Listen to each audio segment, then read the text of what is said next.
참 예수님, 오늘은 9월 18일 연중 제24주간 수요일입니다. 독서와 복음 말씀 봉독하도록 하겠습니다. 성부와 성자와 성령의 이름으로 아멘. 제1독서입니다. 사도 바오로의 티모테오일서 말씀입니다. 사랑하는 그대여, 나는 그대에게 곧 갈 수 있게 되기를 바라면서도 이 글을 씁니다. 내가 늦어지게 될 경우 그대가 하느님의 집에서 어떻게 처신해야 하는지 알게 하려는 것입니다. 이 집은 살아계신 하느님의 교회로서 진리의 기둥이며 기초입니다. 우리 신앙의 신비는 참으로 위대합니다. 그분께서는 사람으로 나타나시고 그 오르심이 성령으로 입증되셨으며 천사들에게 당신 모습을 보이셨습니다. 모든 민족들에게 선포되시어 온 세상이 믿게 된 그분께서는 영광 속으로 올라가셨습니다. 주님의 말씀입니다. 하느님 감사합니다. 복음 말씀입니다. 루카가 전한 거룩한 복음입니다. 그때 주님께서 말씀하셨다. 이 세대 사람들을 무엇에 비기랴? 그들은 무엇과 같은가? 장터에 앉아 서로 부르며 이렇게 말하는 아이들과 같다. 우리가 피리를 불어주어도 너희는 춤추지 않고 우리가 곡을 하여도 너희는 울지 않았다. 사실 세례자 요한이 와서 빵을 먹지도 않고 포도주를 마시지도 않자 저자는 마귀가 들렸다 하고 너희는 말한다. 그런데 사람의 아들이 와서 먹고 마시자. 보라, 저자는 먹보요 술꾼이며 세리와 죄인들의 친구다 하고 너희는 말한다. 그러나 지혜가 옳다는 것을 지혜의 모든 자녀가 드러냈다. 주님의 말씀입니다. 그리스도님 참여합니다. 잠시 묵상하겠습니다. 그렘린이란 영화에서 귀여운 동물 모가이가 나옵니다. 모가이는 이 세상에서 존처럼 찾아볼 수 없는 너무나 귀엽고 순한 동물입니다. 그런데 모가이를 키우려면 자정 이후에는 절대 음식을 먹여서는 안 됩니다. 그러면 귀여운 모가이에게서 괴물들이 나옵니다. 인간도 이와 같습니다. 인간의 아름다움은 절제를 통하여 보존됩니다. 지나친 술, 담배, 인터넷 사용, 텔레비전 시청 등은 우리 몸에 해롭습니다.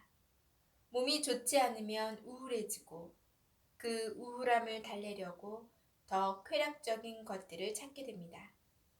사람에게는 육체만이 아니라 영혼도 있습니다. 육체를 너무 만족시키면 영혼이 메말라지고 영혼을 너무 만족시키면 육체가 괴로워집니다.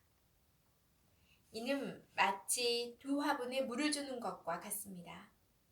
어디에 물을 주느냐에 따라 아름다운 사람이 될 수도 있고 괴물이 될 수도 있습니다. 하느님께서는 영적인 분이십니다. 예수님께서는 영은 생명을 준다. 그러나 육은 아무 쓸모가 없다. 내가 너희에게 한 말은 영이며 생명이다. 라고 하십니다. 그러나 세상은 영적인 곳이 아니라 육적인 곳입니다. 이런 세대를 예수님께서 우리가 피리를 불어주어도 너희는 춤추지 않고 우리가 곡을 하여도 너희는 울지 않았다 라고 비유하십니다. 육체에 집중하면 영적으로는 무감각해집니다. 스마트폰 게임에 집중하는 아이가 부모의 말을 들을 수 없는 것과 같습니다. 영적 말씀에 민감해지려면 육체의 욕구에는 무감각해져야 합니다. 이 세상 즐거움에서 벗어나지 않고서는 영적인 사람이 될 수 없습니다. 세상 즐거움에 몰두하면 하느님의 말씀이 따분하게 들립니다. 그러나 세상 즐거움이 따분하면 하느님의 말씀은 꿀처럼 다디답니다. 그 말씀에 따라 춤추고 노래할 수 있게 됩니다. 영에 민감하고자 조금씩 육에 무감각해집시다. 아멘. 성부와 성자와 성령의 이름으로 아멘. 자, 오늘 복음 말씀에서 묵상에서 육체적으로 쾌락을 쫓다 보면 영적으로 무감각해진다고 했잖아요. 말씀을 묵상할 때 제가 얼마 전 저희 아이가 겪었던 일이 떠오르더라고요. 저희 아이가 바이올린을 이제 배우는데 학교에서 이제 방과 후에 늘 이렇게 가지고 집으로 오는데 그날은 친구를 기다리기 위해서 그 물건들을 가방이며 신발 주머니, 바이올린 이렇게 다 챙겨서 친구 집 앞에 아파트 그 현관 입구에서 또 다른 친구가 이제 기다리고 있었나 봐요. 그 친구가 집에서 가방을 놓고 준비하고 나올 때까지 그 공동 현관 앞에서 기다리고 있었는데 바이올린을 놓고 그대로 그냥 집으로 오다가 생각이 나서 한 10분 정도 있다가 다시 가보니 이미 없어졌다고 급히 전화가 왔더라고요.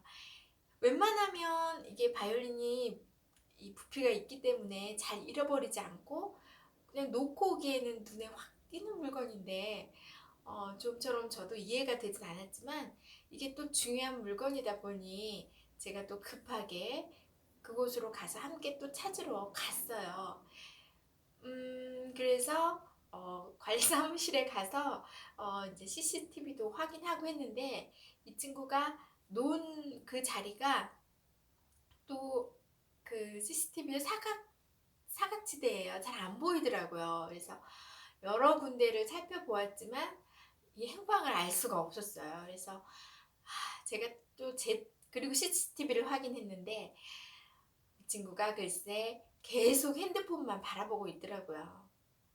손에서 결국 떼어놓지 못하니 핸드폰 때문에 자기 물건을 정확하게 어디에 두었는지 가지고 가야 되는지 이거를 다 잊고 있었던 것 같았어요. 그래서 제가 다시 한번 각인을 시켜줬어요. 절대 길거리에서는 핸드폰을 또 보면 안 된다. 원래 저희 아이가 핸드폰이 없었다고 했잖아요. 근데 이제 어떤 임무를 잘 과제를 수행해서 약속하에 쥐어줬는데 이런 일이 생기고 말았어요. 그래서 제가 아직 준비가 되지 않았나 아이에게 폰을 맡기는 게 그래 여러 가지 이제 생각이 왔다 갔다 하고 있는데 그래서 아이에게는 이제 급하게 선생님과 연락해서 교재를 또 다시 준비하고 바이올린을 이제 준비할 짬이 없어서 이제 예전에 제가 쓰던 거 다시 이렇게 줘야겠다 막 이렇게 계획을 세우고 있었는데 그 다음 날이었어요. 아이가 학교 가서 급하게 전화가 왔어요. 엄마 바이올린이 학교에 있어요.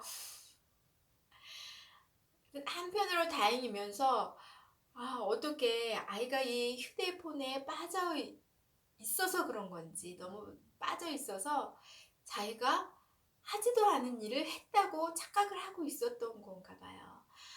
근데 아이는 분명 자기가 핸드폰을 바이올린을 들고 갔었던 것 같고 그리고 그 바이올린을 찾은 곳이 교실도 아닌 그냥 또 다른 로비에서 있었다.